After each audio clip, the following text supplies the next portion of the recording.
Shalom Bapak Ibu Saudara-saudari yang dikasihi dan mengasihi Tuhan. Kita bersyukur hari ini Tuhan boleh memberkati kita.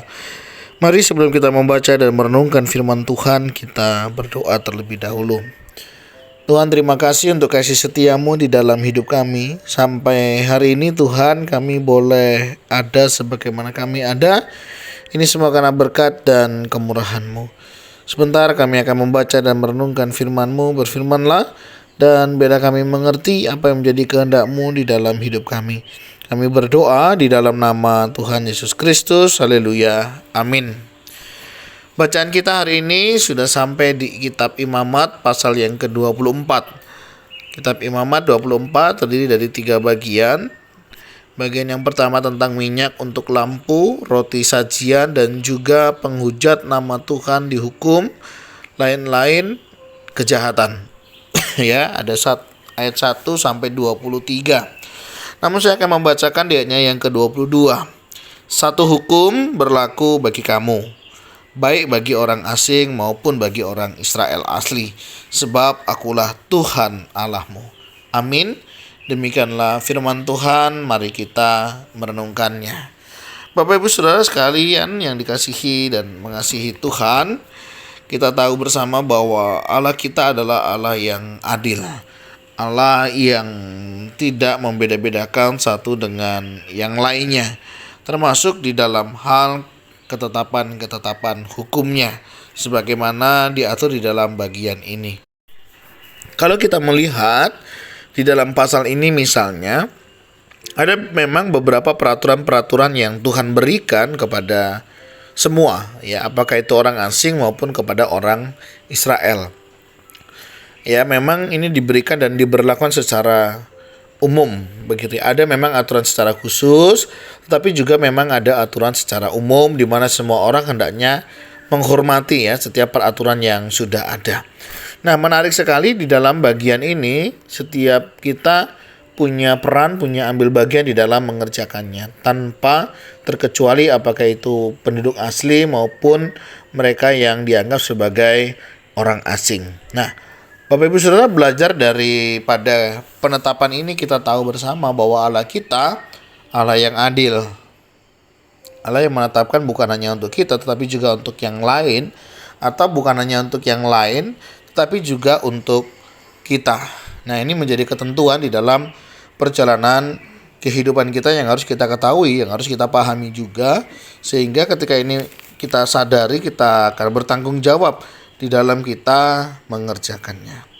Nah, Bapak Ibu Saudara, berdasarkan ketetapan-ketetapan yang Tuhan berikan, saya yakin dan percaya pasti akan ada pertimbangan yang Tuhan berikan. Misalnya satu hukum berlaku bagi semua, baik bagi orang asing maupun bagi orang Israel asli. Artinya ini memang ketentuan yang ditetapkan secara umum dan menyeluruh.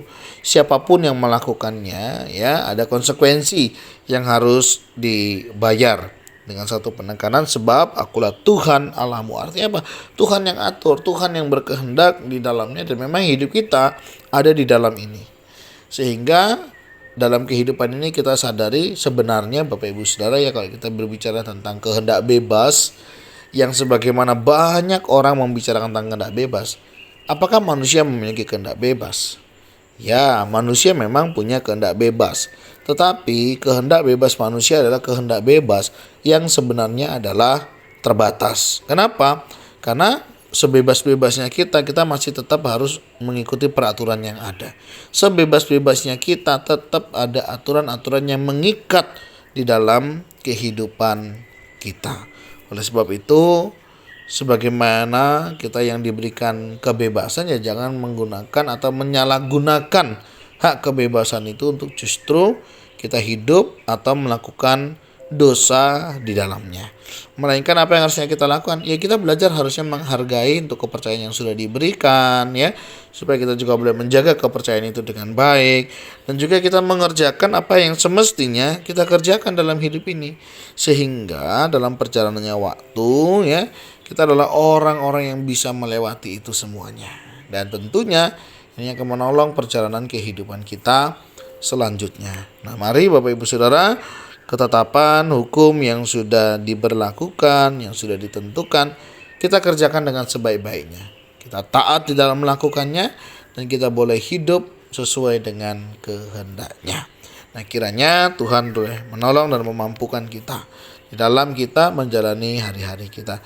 Termasuk kita juga belajar dalam memberikan peraturan, apakah itu di tempat pekerjaan, apakah itu di dalam pelayanan, apakah itu juga di dalam kehidupan berumah tangga.